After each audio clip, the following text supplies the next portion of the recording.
There is a plane with only one purpose. It does not carry bombs. It does not carry soldiers. It has no cargo, no supplies, no reconnaissance gear.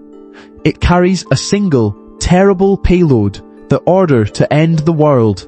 This is the E-6B Mercury, the Doomsday Plane. And the most urgent question on the board right now is why this instrument of absolute last resort is in the air.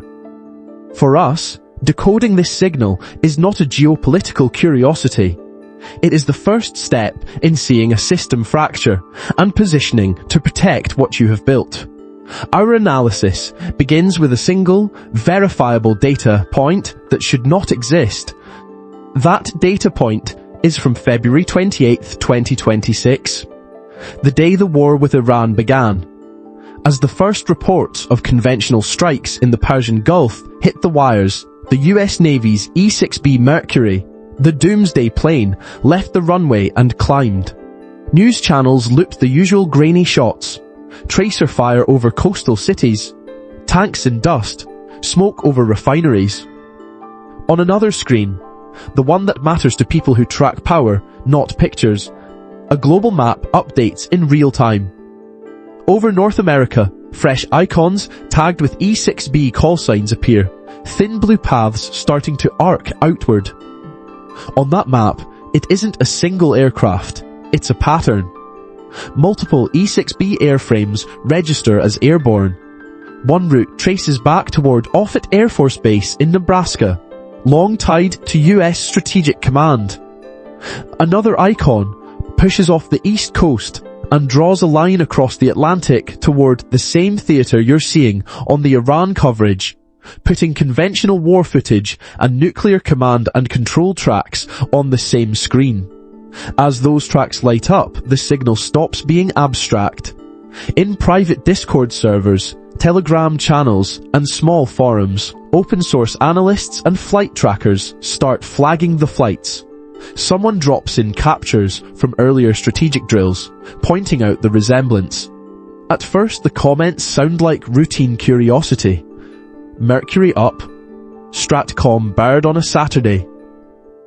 Then the tone shifts as a veteran in the group spells out what everyone else half remembers.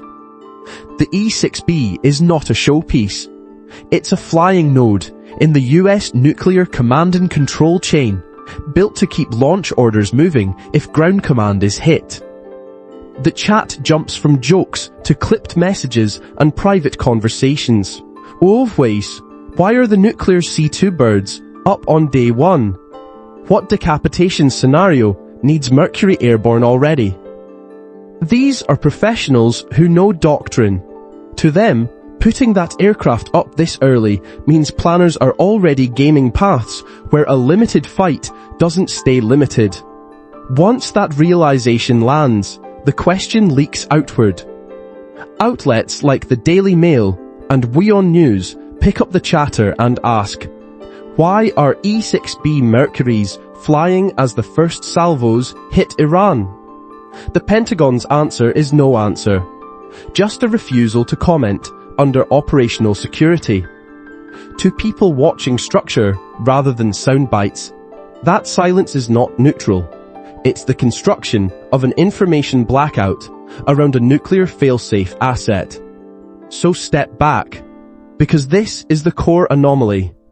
A nuclear command and control aircraft, an airborne last resort for the worst day of a nuclear exchange, is covering a conventional campaign against a non-nuclear state on day one. That alone tells you the mindset inside the chain of command.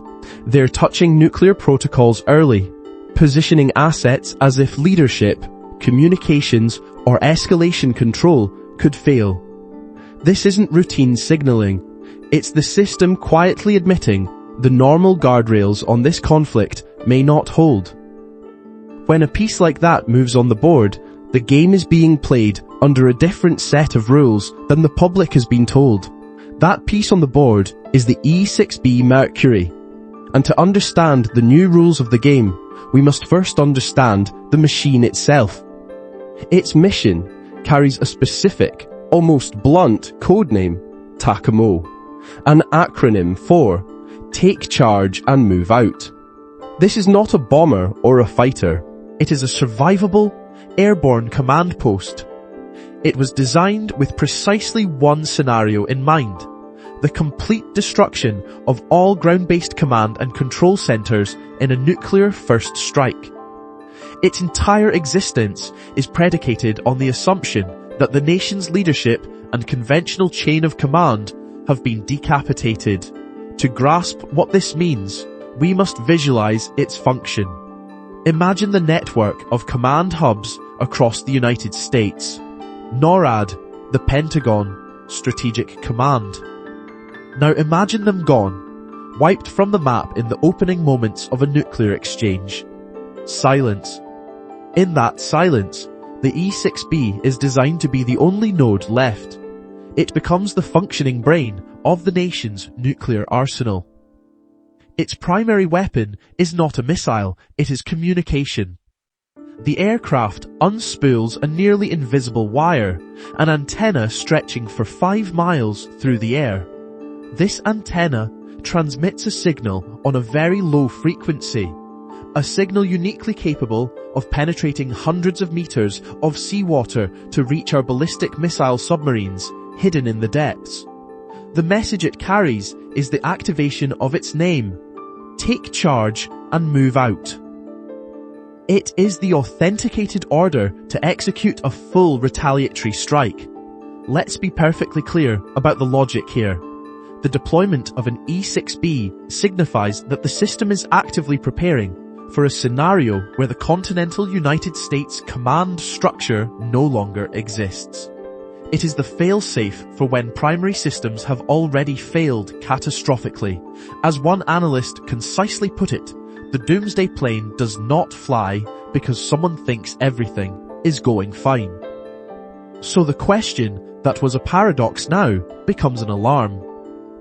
Why was the instrument of last resort, the very tool designed to function after the apocalypse, activated on day one of a conventional conflict?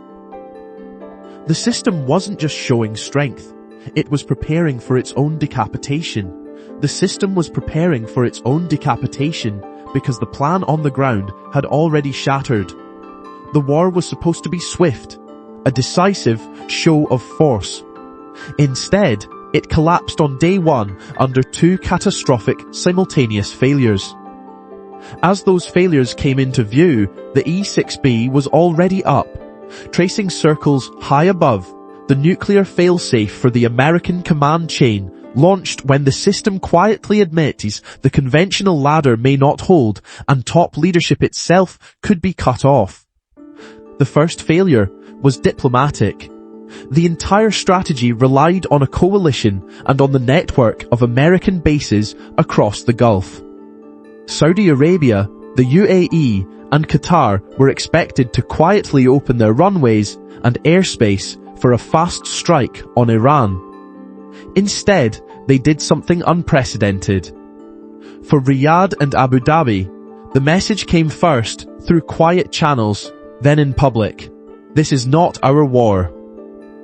They drew a hard line, forbidding the United States from using their territory or airspace for offensive actions against Iran. Picture the desert heat shimmering over the tarmac at Al Udeid Air Base in Qatar. Rows of F-22 Raptors sit silent, armed, fueled, crews ready, engines cold. Inside the command building, officers watch a host nation notice flash on the secure line while updates from embassies stack on their screens. No offensive sorties allowed. A launch window disappears in a single diplomatic sentence. You are not cleared for takeoff. That forward-deployed air power, spread across Al Udeid and other Gulf bases, has been effectively neutered, grounded by the very governments it was there to protect. The first rung on Washington's escalation ladder is now locked by allies, not enemies.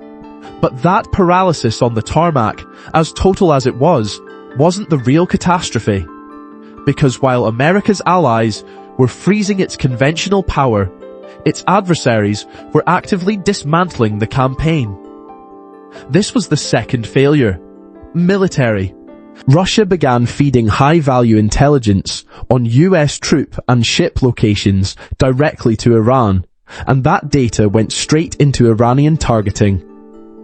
A US position in Kuwait was hit. At least 6 American personnel were killed. The first casualties of the war were the direct result of another superpower's intervention. At the same time, US Navy sensors tracked ships steaming toward Iranian ports, loaded with critical drone components from China. The Navy had the capability to stop them, intercept the cargo, board the vessels, choke off the upgrade pipeline. But doing that meant risking a direct confrontation with the Chinese fleet and turning a regional conflict into a global one, so commanders let the ships pass. In effect, America's rivals were turning its own escalation ladder against it. Every step the US took to box in Iran opened a new lane for Moscow and Beijing to bleed its forces and raise the cost, without firing directly on American assets. So the war settled into something worse than a clean loss, a grinding stalemate. Iranian defenses, now cued by Russian intelligence and strengthened by Chinese technology, were more resilient than the campaign slides had promised in Washington. According to a CSIS analysis, the war was burning through nearly $1 billion per day, $891 million, to sustain a front that refused to move. At that burn rate, every extra week meant billions more with no decisive gain, more strain on units and logistics, and less political cover for leaders trying to explain why this war still mattered. No elected government can absorb that combination indefinitely. Allies blocking, adversaries escalating by proxy, and the Treasury funding a stalemate. That is the anatomy of desperation at the system level. When your coalition is constraining you, your adversaries are bleeding you, and conventional options are producing only attrition. The architecture leans harder on its highest failsafes. The E-6B circling overhead is part of that shift, not a symbol of confidence, but a hedge against the command structure on the ground being decapitated if this spiral continues. And the strategic failure was about to get much worse, because this stalemate was unfolding right next to the most critical economic choke point on the planet. A choke point one side was about to stop treating as a vulnerability and start using as a weapon. And that weapon was not held by Iran alone. The moment the war began, a second front opened, not from a state, but from Iran's most powerful ally in the region, the Houthis in Yemen. The war started on February 28th. That same day, their leadership declared they were re-entering the fight. Their statement was blunt and aimed directly at the global economy. Their finger, they said, is on the trigger. Their threat was brutally specific. They pointed to the Bab el-Mandeb Strait, the narrow gateway into the Red Sea and the Suez route, a critical artery that carries a significant portion of global oil and container shipping between Asia, Europe, and beyond.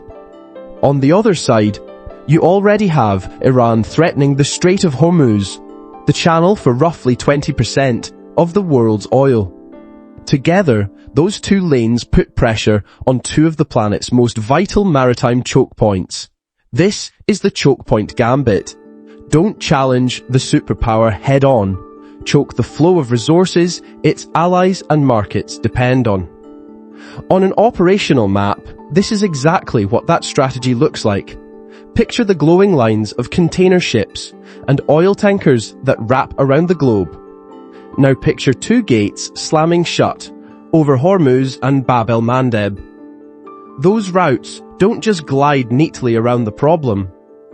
For a period, you're looking at a disruption that could halt a significant portion of global oil and container shipping, or force it onto much longer, more expensive paths.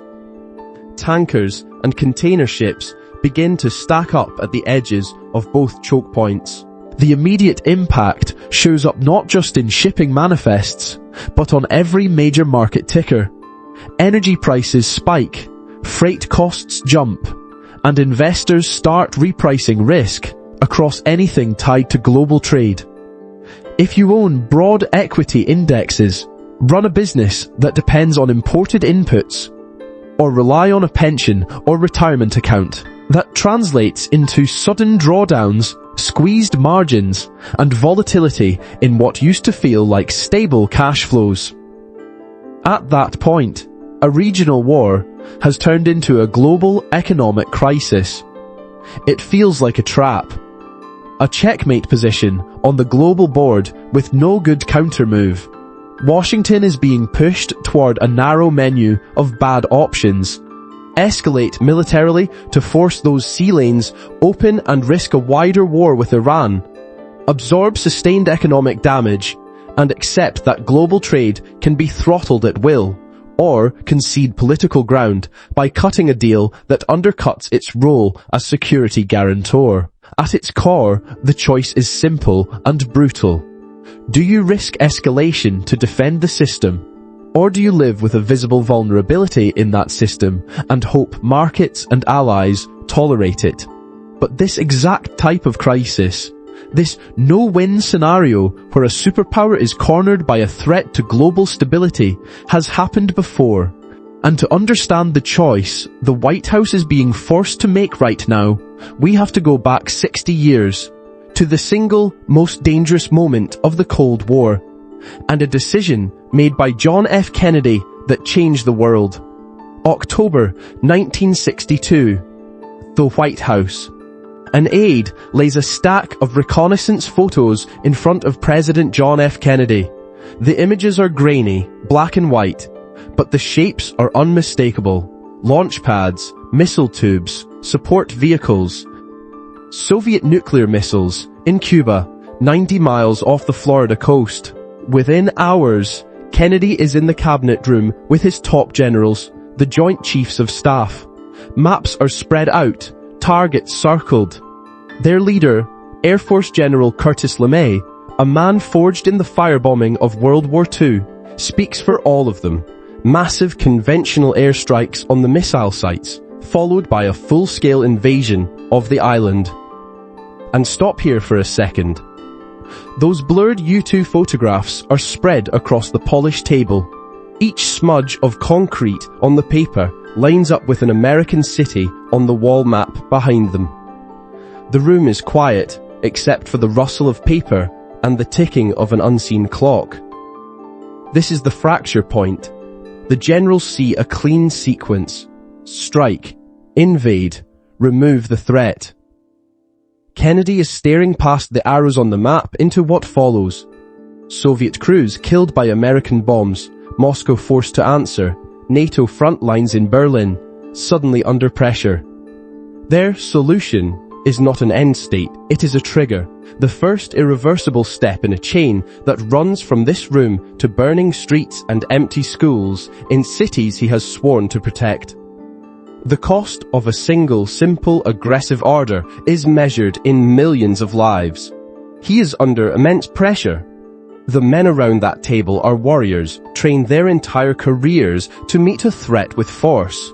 To them, anything less than the airstrikes and invasion plan on the table looks like weakness, even betrayal. Kennedy listens, but he is running a different kind of war game in his head.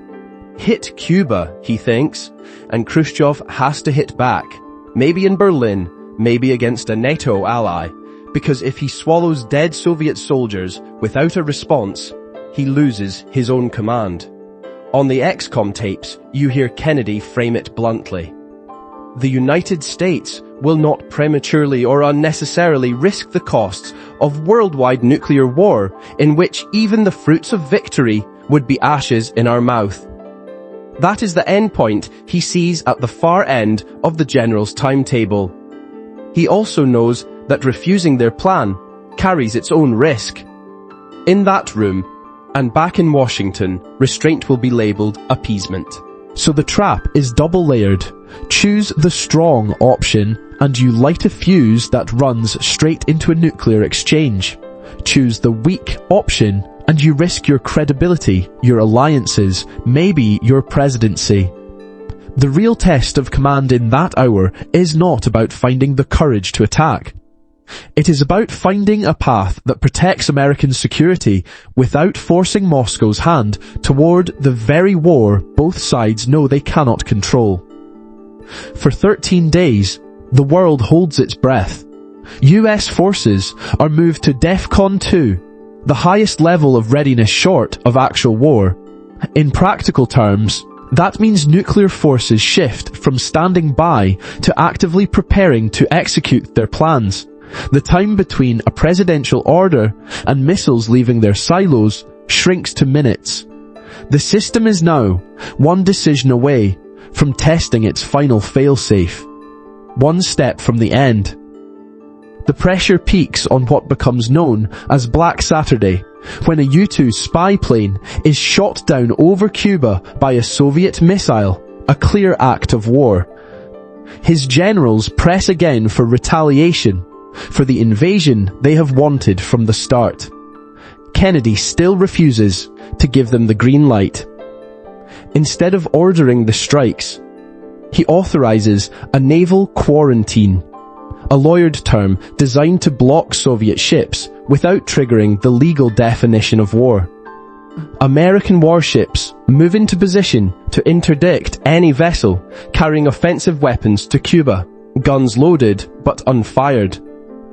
It is not passivity.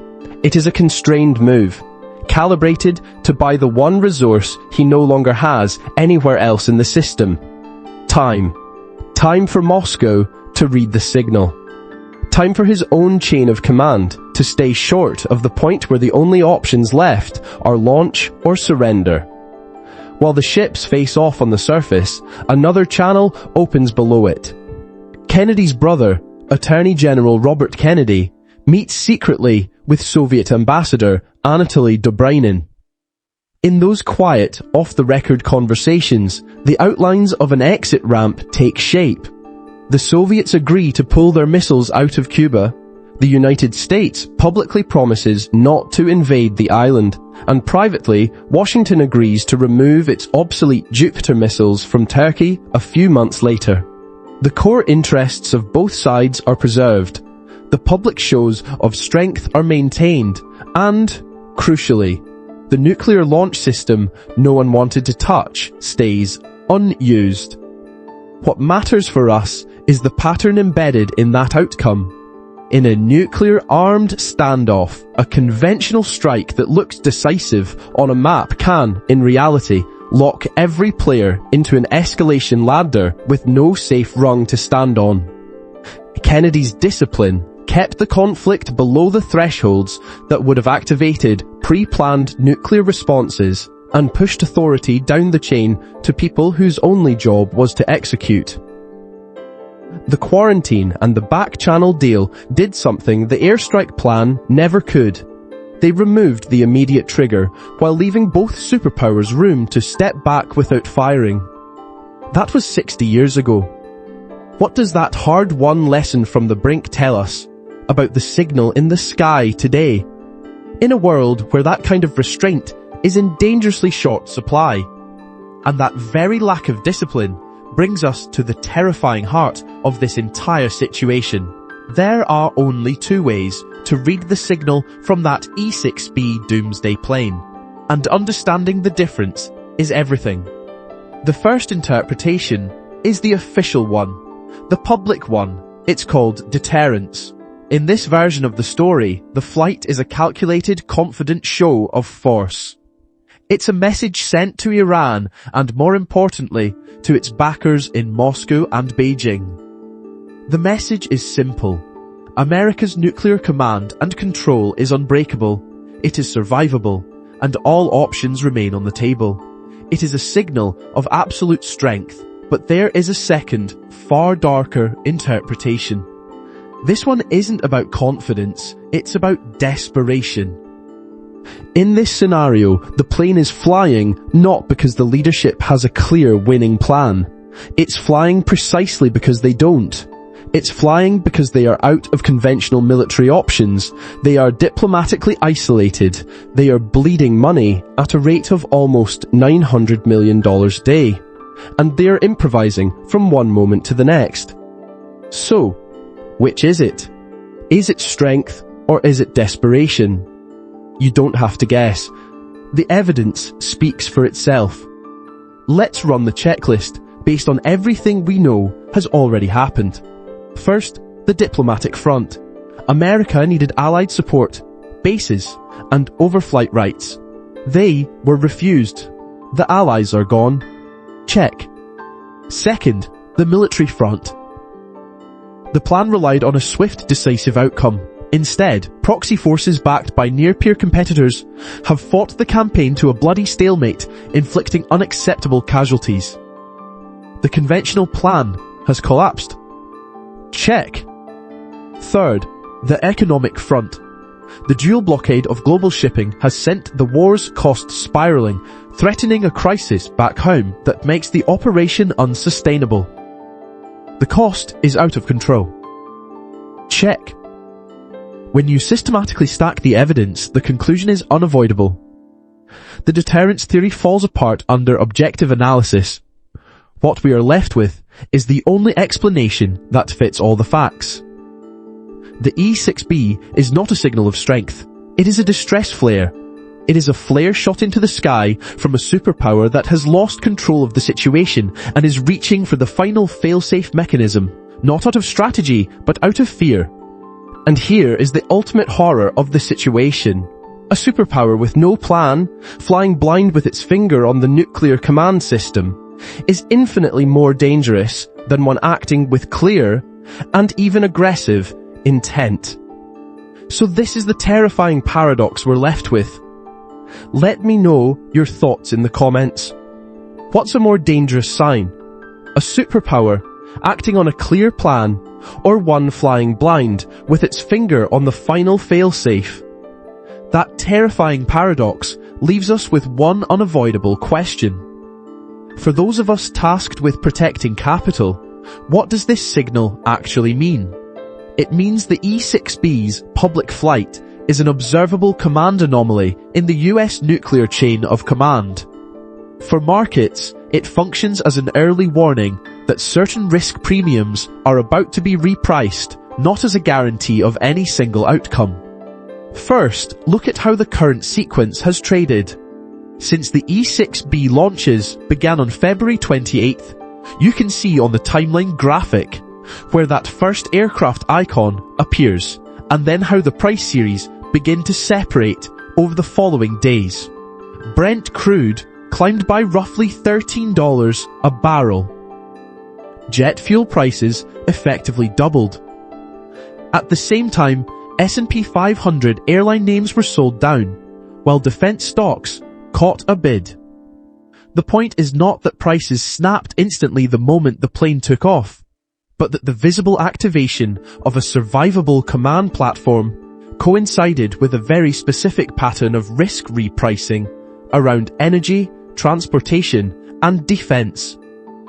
Because this flight data is public and live on ADSB before most investors have fully processed what it means, it gives a narrow but real timing edge.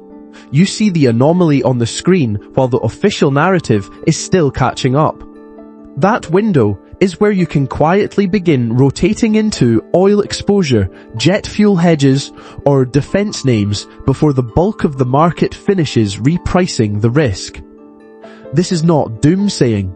It is disciplined pattern recognition using an observable command signal. However, and this is the critical distinction, this is not a signal to panic sell or to assume an imminent systemic break. The activation of a survivable command system is also a safeguard. It is the equivalent of moving strategic assets forward in the chain of command to reduce the chance of a catastrophic miscalculation. By raising the stakes of deterrence, it can paradoxically create space for back-channel negotiation and de-escalation. So far, the market's own behaviour confirms that reading. What we have seen around these E-6B sorties are risk premium events, not a structural collapse. The S&P's initial pullback was contained, liquidity has held, and we have not seen an existential, all-asset liquidation. That brings us to the actual framework you can use. It hinges on distinguishing between a signal and a fracture. The E-6B's public flight in this context is a signal. It is the chain is breaking warning light on the dashboard. It calls for calibrated hedging. That means a disciplined rotation into assets like oil ETFs, gold, or specific defense allocations, positioned ahead of the market's broader repricing of risk, not a wholesale abandonment of your core holdings. A fracture, by contrast, would be the point where the system itself starts to fail, an actual closure of the Strait of Hormuz, a direct naval engagement with sustained damage, or a confirmed loss of command and control stability. That kind of event would trigger a very different playbook. The priority would shift from incremental hedging and sector tilts to capital preservation, raising cash buffers, cutting leverage, and emphasizing liquidity and survivability over upside. So you treat the signal as an order to adjust, not to eject. Use the E-6B anomaly and its market pattern as a prompt to tighten your positioning, not as an excuse to dump everything into cash. This is about strategy, not reaction. Read the command signals. Respect what they imply for risk premiums, and make your moves from a position of strength. That is how you navigate a world where a superpower is flying blind, without letting its crisis become your financial fracture.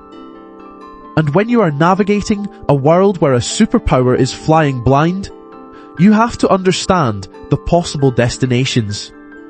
In this strategic calculus, the map shows only 3 endgames. The first is the complete collapse of the Iranian regime. A clean, decisive victory. Strategic analysis, however, shows this is extremely unlikely. The regime is resilient, it has significant external support, and its entire structure is built for survival against external pressure. So we take that option off the table. The second endgame is a dignified exit for the United States after achieving some limited face-saving goals. A negotiated settlement, an off-ramp. This path is also closing fast. The publicly stated maximalist positions of both sides are now so far apart that there is simply no common ground for a deal to be made. The mechanism for de-escalation is broken.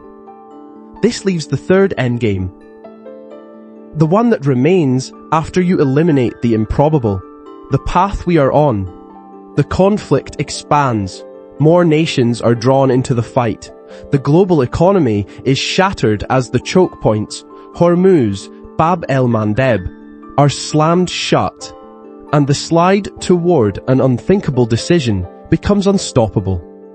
Analysis, including from institutions like CSIS, confirms this third, catastrophic endgame is the scenario of rising probability. And that is the final logical reason the Doomsday Plane is flying. It is the ultimate signal. The plane isn't there to prevent this outcome. It exists because of it.